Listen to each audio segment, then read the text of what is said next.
Magandang araw, Pilipinas! Sa lahat ng mga palangga na nag-aabang sa ating first part ng ating Exhibit A. Alright, papakita na natin sa inyo ngayon ang ebidensya.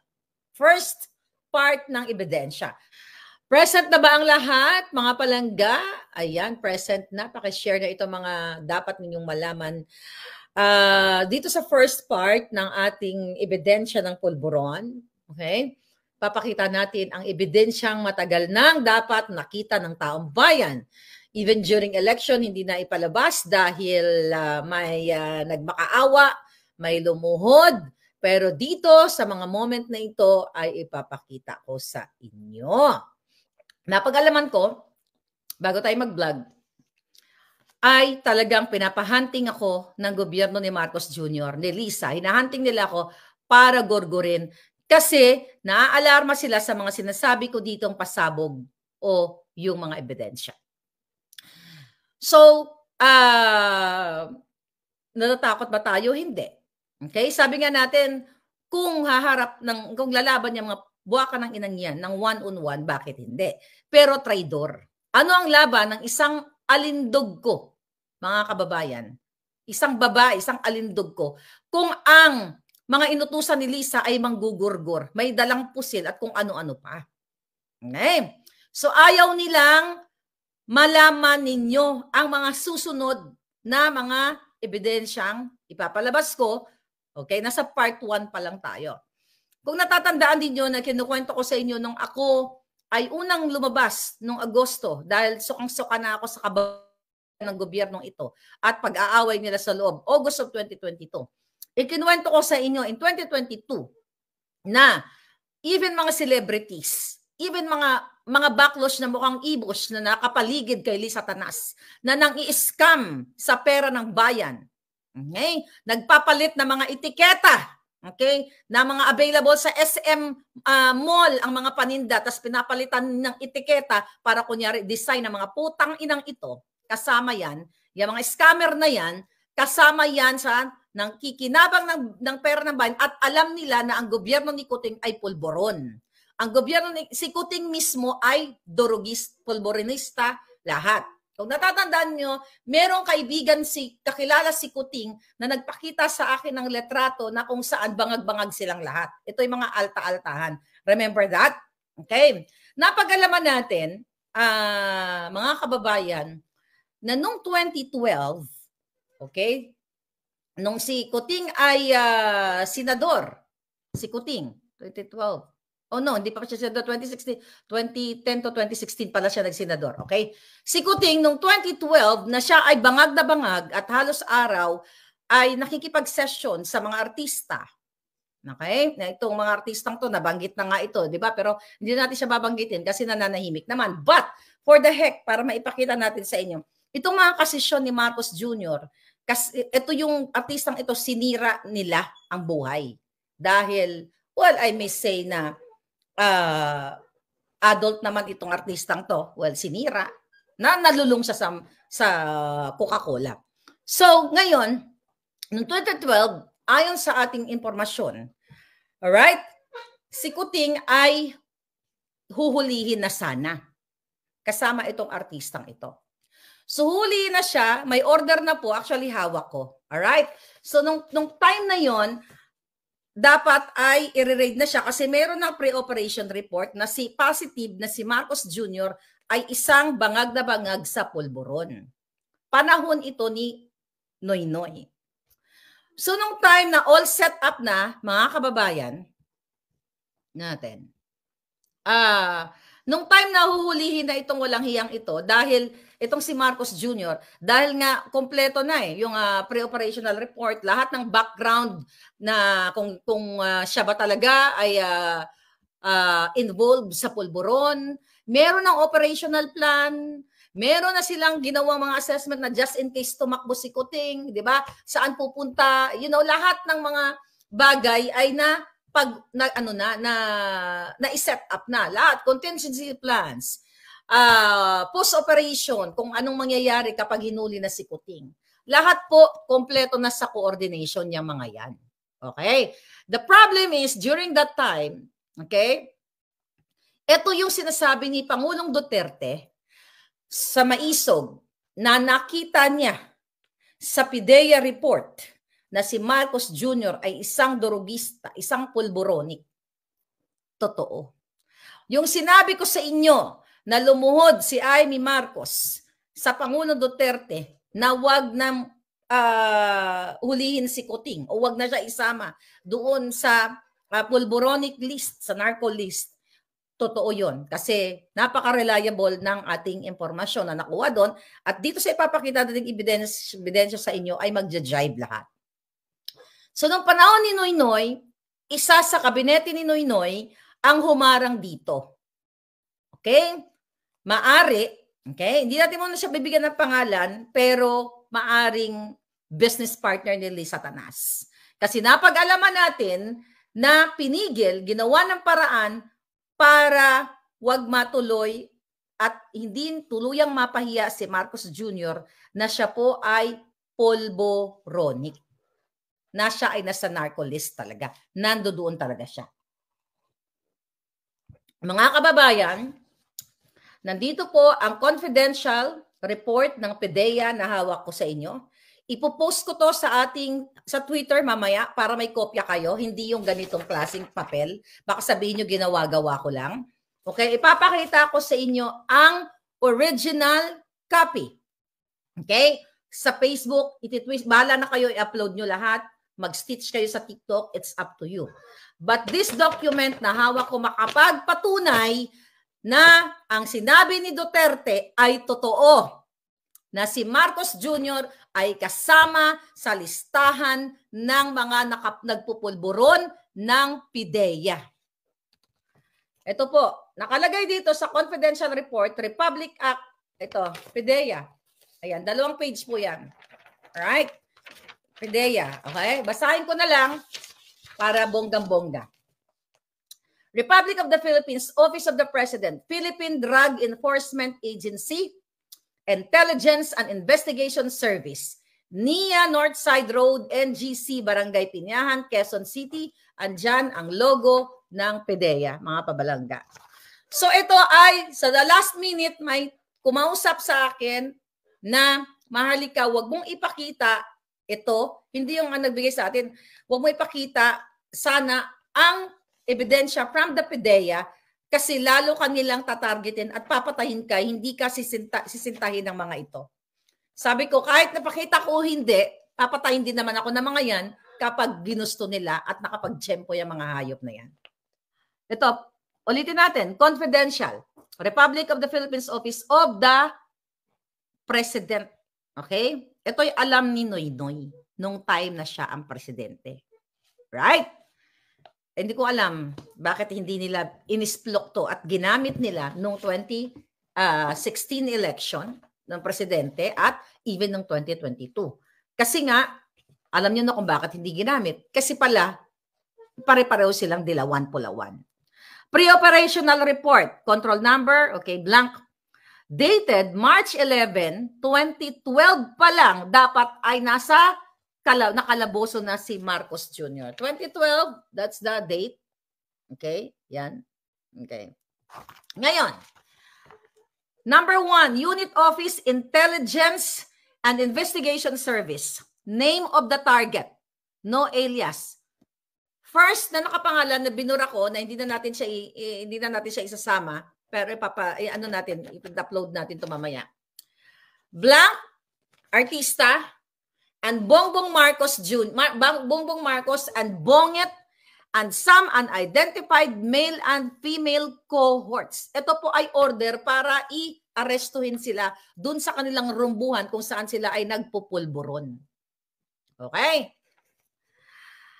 Name of the target, blank, the artista, and Bongbong Marcos and Bonget, at Bonget o alias Bonget, and some unidentified male and female cohorts, Filipino.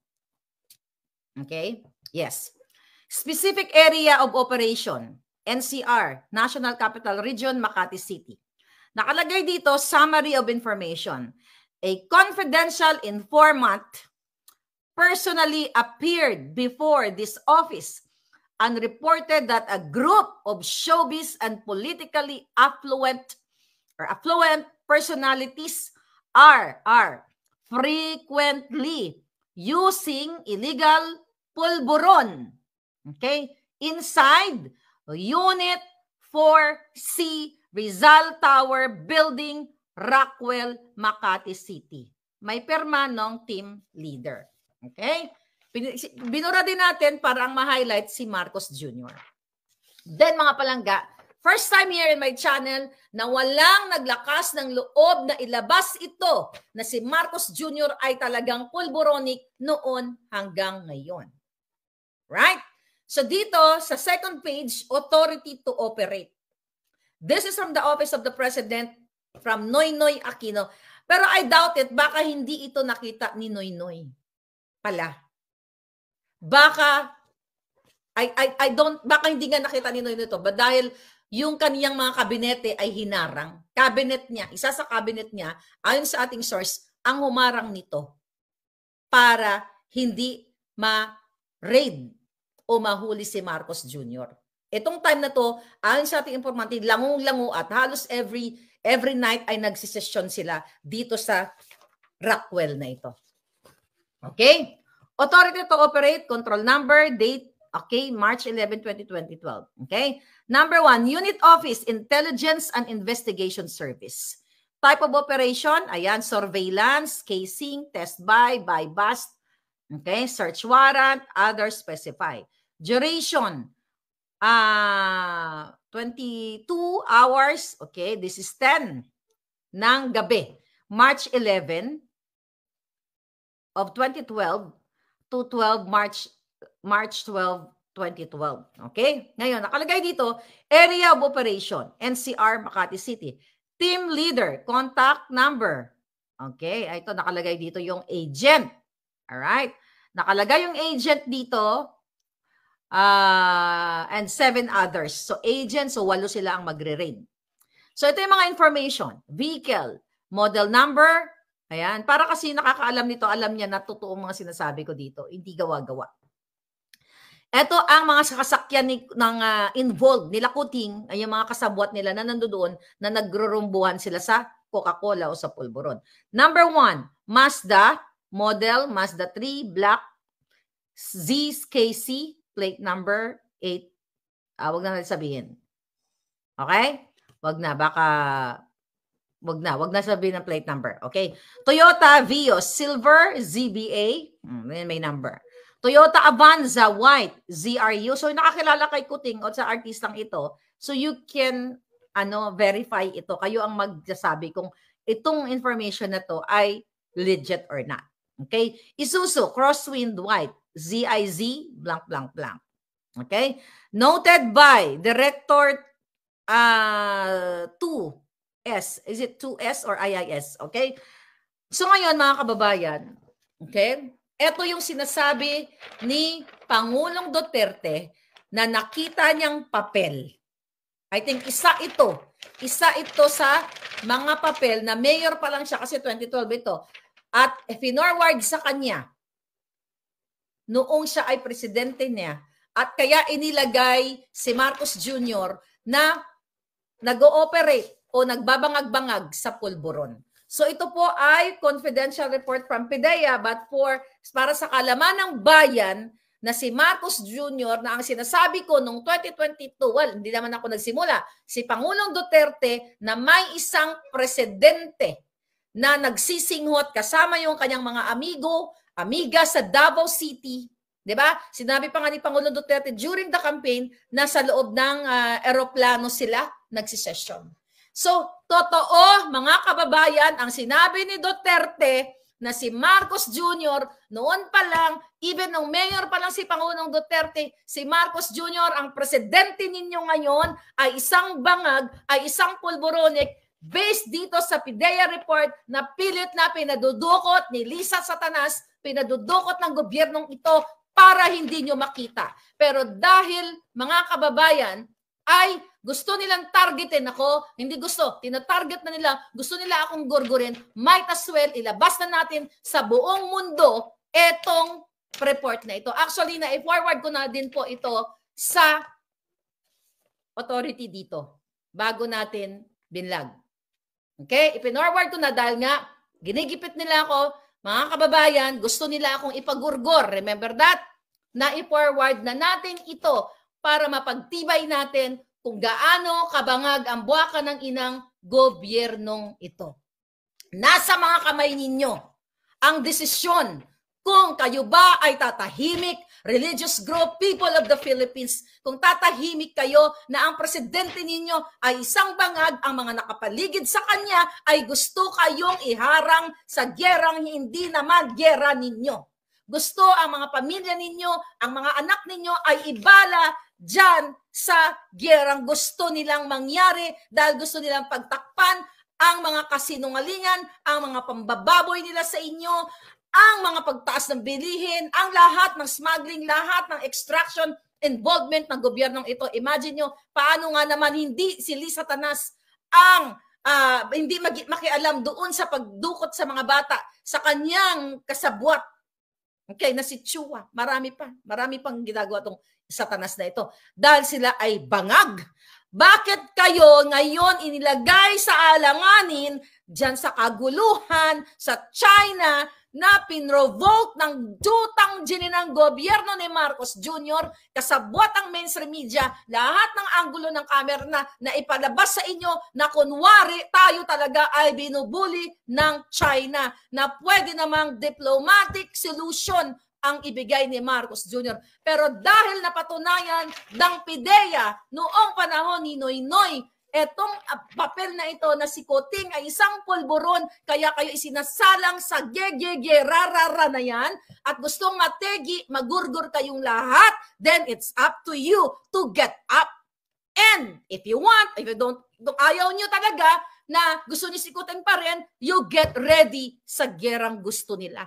Kung gusto nyo magbuwis ng buhay ng walang saysay, sige, ngayon pumunta na kayo doon sa West Philippine Sea, puntahan nyo na at makipagbang-bang-bang na kayo. But this time, mga kababayan, ito ipakakalat ko to sa inyo, pupost ko to sa TikTok, sa Boljakan Facebook at sa Twitter para makuha ninyo ang kopya at you decide. Hindi dito sa Facebook natin, mga palangga. You know what I mean? Hawak ko to. I know you are excited, but I will post this, ipatrend ninyo ang document na ito. Ito ang isa sa ina-after nila sa akin para ayaw nila akong pagsasabi. Wala ni isa ngayon na nagsasalita sa Pilipinas, even military, na maglakas ng loob na ipalabas ito dahil baka gurgurin ng gobyernong Kuting. I totally understand that. Dahil pinoprotektahan ninyo ang inyong pamilya. Naintindihan ko po yan. Naintindihan ko kayong lahat. Kaya sabi ko, I don't know kung ano ang misyon ko sa mundong ito, na ang kinakabangga po natin na ninyong lahat ay hindi ordinaryong tao, kundi demonyo o mga mafia o mga sindikato na kayang magpagurgur sa akin. And they have the trillion budget, the national budget of the country. Nasa kanila at talagang gusto nila akong igurgur dahil sa mga expose. Pagurgur man nila ako, wala na silang magawa, eto na ang first part ng ating ebidensya. Alright, first part. Huwag kayo masyadong ma-excite sa video. Okay, I'll tell you about it. Mga kababayan, tandaan ninyo. Okay? Na ang may hawak pa ng live na live at iba pa, hindi lang isa. Okay? Mga palangga, ay may threat na. Alam ni Lee Satanas kung sino ang may hawak ng video. So ngayon, nakausap ko siya kanina. Mga palangga, sabi ko sa kanya, kailangan ilabas na natin ito. Magigera na, gigirahin na tayo. Sabi ko ng ganun sa kanya. Ang mga kababayan, ang mga palangga natin dyan, sabi ko sa Pilipinas, ano gagawin? Okay? So, ang nag-iisip pa, sabi ko, gawin na natin ngayon. Kung gusto mo isave ang bayang ito, gawin na natin. Huwag na natin patagalin. Gustong-gusto ko. Mga palangga, hinahunting na rin siya ngayon. Okay? Ang sabi sa akin, Miss Maharlika. Okay? Ang exact word niya nga sa akin, parating tayo dyan. Okay? Ilalabas din natin. Kaya lang, sabi niya, I have to secure my family and myself. Yun ang sabi niya sa akin. Mga palangga, I cannot force that person right now. Okay? I cannot force. Pero ito, first part pa lang. But, the pulboronic is real. Alright? The pulboronic is real. At ito ngayon, sabi niya pala, mainstream. I don't think, we'll see kung kukunin ng mainstream ito. Pwede natin i-forward to sa SMNI. SMNI, if you want to, kung gusto nyong i-cover ito, since nagsimula naman sa akin ito, di ba, i-cover ninyo if gusto nyong i-cover. I-forward ko to sa inyo. Lagay ko sa Facebook ko. Itong galing sa PDEA. Walang maglakas ng loob na ilabas ito dahil takot sila kay Kuting. Dapat, kay San Marcos Jr. administration, dapat noon pa to inilabas. Pero bakit ni isa? Sa kabila ng mga bakbaka noong 2016 sa election, then 2022, wala kayong hindi ito lumabas. Why? Kasi nung panahon ni Noynoy ay mga kasabwat din ni Lisa Tanas ang ibang cabinet secretaries ni Noynoy. Kaya I think hindi ito alam ni Noynoy. Kasi kung alam ni Noynoy ito, lumabas ito. The fact na galit sila sa Marcos, dapat lumabas ito. Pero I don't know, maybe God's intervention, God's will, I don't know kung ano ang plano ng Diyos sa atin, kung bakit ngayon lang ito dapat lumabas. Okay? So doon sa mga ipopost ko to. Don't worry, okay? Itong papel na ito, ipopost natin to sa Twitter mamaya. Abangan ninyo after ko mag-vlog, right there and then, ipopost ko. Huwag kayo palangga atat. I-forward nyo sa lahat ng pwede nyo i-forward. I-stitch sa TikTok na ito dahil this is a legit. Actually, gumagawa na ng pang-counter ito ang presidential communications. Diba? Nakarating din sa atin, galing din sa loob. Gumagawa na sila ng counter dito sa inilabas natin. So, magpapakalat na sila, magdi-disseminate sila ng information sa kanilang mga dugyots at even mainstream media na sasabihin nila, i-discredit nila si Maharlika. At ito sasabihin nila fake, ito gawa-gawa. Then, hindi po ako ang magdedesisyon. I will give it to you. Ibibigay ko sa inyo ang impormasyon at ito ay permado ng team leader ng PDEA. Pero, i-ano lang natin to, slash lang natin ito, pati yung artista, kasi nananahimik naman na yung artista, nasira na yung kanilang buhay.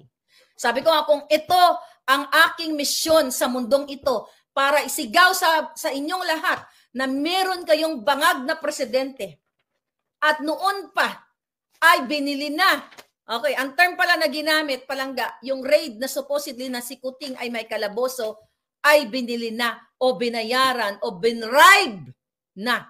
Ito, ni Lisa Tanas. Binribe na ni Kuting at ni Lisa ang tiwali na cabinet, isa sa cabinet secretaries ni Noynoy para hindi harangin kasi ang PDEA is under what? Ayan, no? Republic of the Philippines, Office of the President. Kaya, ina-analyze ko kung sinoy-noy ko anong galit na galit sa mga Marcos, di ba? Dahil sa ginawa sa kanilang ama, yun ang mga nakaraanging pangyayari. Bakit hindi alam to ni Noynoy? Kasi nga pala, ang isa sa cabinet secretaries ni Noynoy ay binili na, kinausap na ni Lisa Tanas, ni Marcos Jr. na wag ituloy ang pag-raid sa kanila kahit nasa PDEA na, mga kababayan. So mga kababayan, kaya ngayon, minabadali nila na kayo ay magurgor ng kaguluhan sa West Philippine Sea kasi alam ni Kuting na hindi na siya magtatagal. Sabi ko nga, hindi na siya aabutin ng Pasko. At ang nakikita natin, ano ba dapat ang ginagawa, mga kababayan, ng taong bayan? Okay? Ano ba ginagawa ng taong bayan kapag ito ay what? Ito ay nakikita nyo na ang isang presidente ay nasasangkot sa iskandalo. Pero ano ang ginawa ni Kuting? Siyempre, pagsisinungalingan niya. Nung siya ay pinagbintangan ni Duterte, doon sa Maisog na pinagbintangan, binukilya ni Duterte na si Marcos Jr. ay nakita niya sa PIDEA report, which is ito, okay, na siya ay sangkot sa pagpupulburon. Ang sagot ni Marcos Jr. doon, nagpipentanil din naman ikaw Diba? Baka yan ang effect ng fentanyl, diba? Yun ang kanyang solusyon, ang kanyang sagot. Na dapat kapag ganito na nasasakdal sa iskandalo o nasa gitna ng iskandalo ang Kuting noong 2022 pa. And also, hindi lang pulburon ang kinasasangkutan nila. Well, pulburon, again, pakita muna natin yung kay Sayarot. Okay? Pakita muna natin palangga yung kay Sayarot. So, ang tagal-tagal, pero ayaw kasi pick upin ito ng mainstream media. The reason why, mga kababayan, kaya naman pala, okay, paulit-ulit natin, kaya naman pala si Mark Anthony Sayarot, nireport ko rin to sa federal, okay? Kaya pala si Mark Anthony Sayarot, ito, saan yun? Ito. Kaya pala itong taong ito ay kasama ni Marcos Jr., ni Lisa Tanas, ni Tambaloslos sa kanilang mga yan, papuntang sa New York yan, dahil nga pala sila ay magkakabaro pagdating sa pulburon. Isa yan sa mga iskandalo na ating isiniwalat dito na dapat kung may kahihiyan ang presidenteng ito o may wala nga pagmamahal sa bayan, dapat mag-resign siya dahil ito ay alam niyang katotohanan sa pagniwi-ngiwi pa lang ng bunganga niya. Guilty na kahit pa nga hindi pa i-drug test yan dahil ayaw niyang magpa-test ng honest to goodness na test or legit. Di ba?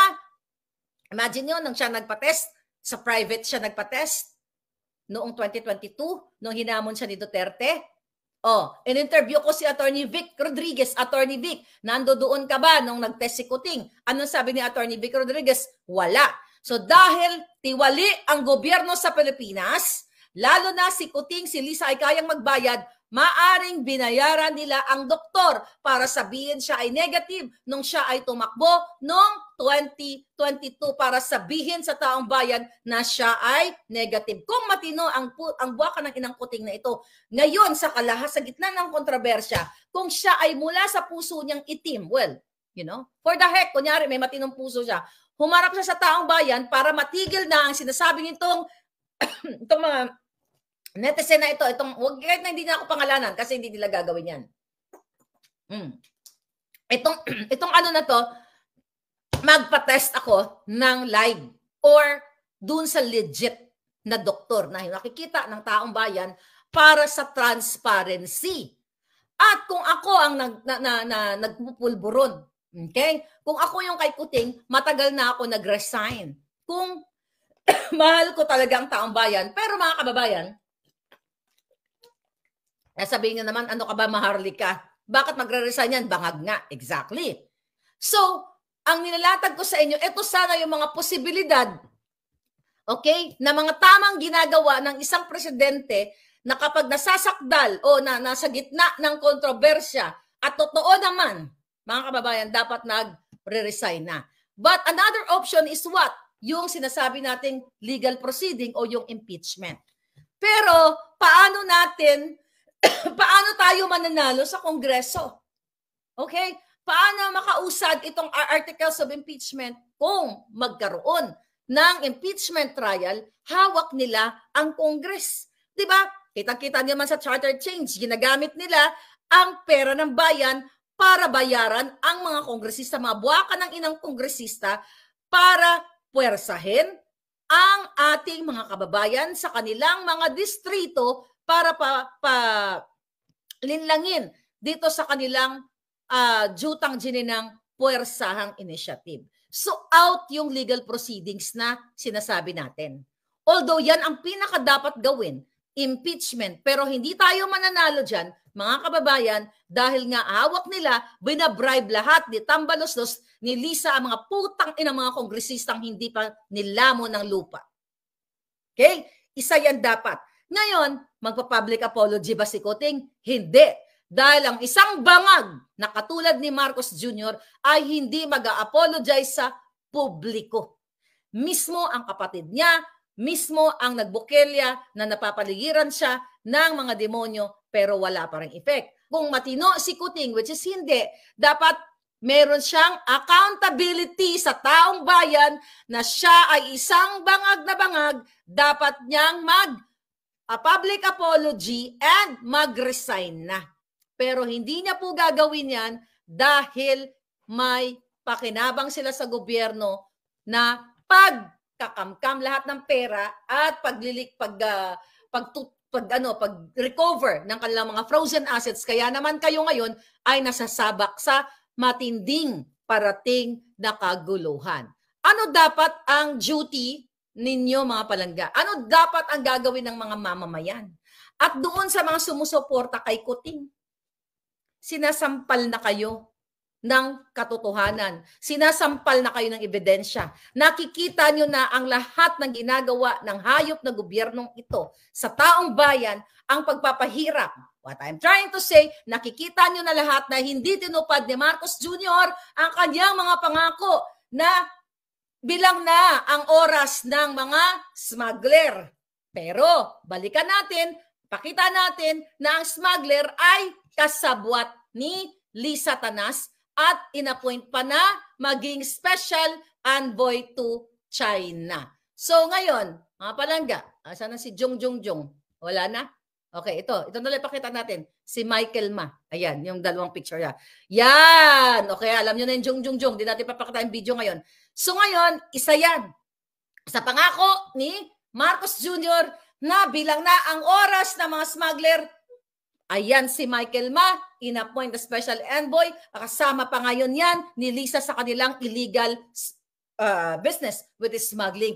Isa yan, mga palangga, na dapat kailangan nyo mag-speak up. Ang pulburon kanina si Sayarot. Ano yung pagpapalaya sa mga katulad ni Amit Chandiramani, again, na inarbor ni, ito, pakita natin si Amit, okay? Pakita natin ito si Amit na inarbor ni Mel Robles at kinausap niya si Lisa Tanas na palayain itong si Amit Chandiramani. Nasaan na si Amit Chandiramani? Okay, ito. Ayan, Indian. National. Okay, yan. So bakit ko ito binabalikan? Kasi kapag ganito na sana, ang nakikita ng taong bayan na ang gobyerno mo ay polboronic. Ito. Hawak ko na PIDEA. Kasabwat ng smuggler. Kasabwat ng mga sindikato. Hayaan nyo pa? It's time for you na mag-reflect katatapos lang ng mahal na araw, di ba? Reflection. Yung mga sakripisyo ni Jesus sa atin, di ba? Sana gayahin nyo si Jesucristo na mag-reflect at panagutin si Marcos Jr., si Lisa Tanas, ang lahat ng mafia na kasabwat niya na gustong gumurgor sa akin, na itigil na. Dahil ang susunod nilang hakbang, ibabala kayo sa laban sa China. At ito mga provoking video na nakikita po ninyo sa mainstream media intended for you, to deceive you na tayo talaga ay gustong girahin ng China. Wrong! Walang intensyon ang China na girahin kayo dyan. Dahil kung makikita mo ang video, mga palangga, planado, pati mainstream media ay nag-selfie ka, nakatawa pa sila. Saan ka makakakita ng pinoprovoke daw ng China pero naka-smile pa sila? Nag-group picture pa kayo doon? Meron bang ganon? Na na-surprise sila dahil winoter canon sila ng China tapos nakuha pa nilang bawat anggulo doon sa boat na yon. Okay? Doon sa bulok-bulok na boat na yon. Nakuha nila bawat angle tapos ang mga mainstream media naka-smile pa. Meron bang ganon? Nasa bingid ka ng alanganin dahil ang press release nila ay babangbangin kayo ng China. Eh bakit kung todo smile pa mga putang ina doon? Meron ba na tao na nasa bingid na ng alanganin, bobombahin ka ng ganyan, nakuha nyo pang mag-selfie group, mag-picture taking? Di ba? Sa Marlica Network may pinost ako na video coming from the parang yung bagets, you know, yung bata na bata pa eh. Yung 30-second video na sa Marlica Network, tingnan natin. Na kung saan, ito, pakita na natin siya dito. Daniel Long. Ito, pinost natin. Nakita ko may nag-send lang sa akin na bonggang-bongga. Ang gumagalaw po ang Philippine Coast Guard. Inatrasan po niya ang Chinese Coast Guard. Aba, boto mata tayo ah. At ang kakatawa ho dyan, habang dinidikit ng Philippine Coast Guard yung puwetan niya, takbuhan ng mga cameraman. Sinetap nila para magkaroon ng insidente. Nagpakuha pa sila ng selfie. Sinetap natin talaga ma-incheck dito. Hindi po tayo binubuli ng China. Niloloko tayo ng gobyerno natin. Lakas maka-overtake, tapos mag-cut ng lane, tapos tayo pa ang galit. Nakakahiya tayo. So nakita nyo? Tama ba yon? Binaatake na tayo, may group picture pa? Makakakapag-group picture ka ba? Kapag ikaw ay ina-attack, ay tara mag-group picture muna tayo bago tayo patayin ng mga ito. It's bullshit. Nililin lang kayo ng mainstream media dahil yan ay mga kasabwat ni Lisa Tas. Kung gusto nyo ng video na yan, nasa Maharlika Network. Pinost ko yan, mga palangga. Alright? So susunod natin yung part 2. I have, oy palangga, labas na natin part 2. Part 1 pa lang tayo. Pwede ba itodo na natin? Mag-part 2 na tayo, palangga. So, again, sa aking mga mga palangga, ay nako, eto na po. Abangan nyo. Pagkatapos natin, kuting, eto na, hindi mo na maididinay, Lisa Tanas, na kayo ay polboronic. Okay? Gurgurin nyo man ako. Lahat naman tayo mamamatay sa mundong ito. Hindi na mabubura sa isipan ng buong bayan ng Pilipino na ikaw, Marcos Jr., at itong mga cohorts mo ay bangag na bangag. Tama si Duterte na ikaw ay bangag at polboronic. Muli, this is your fair lady, Maharlika. Magbabalik tayo. Hindi tayo magpapatinag. Thank you. Yeah.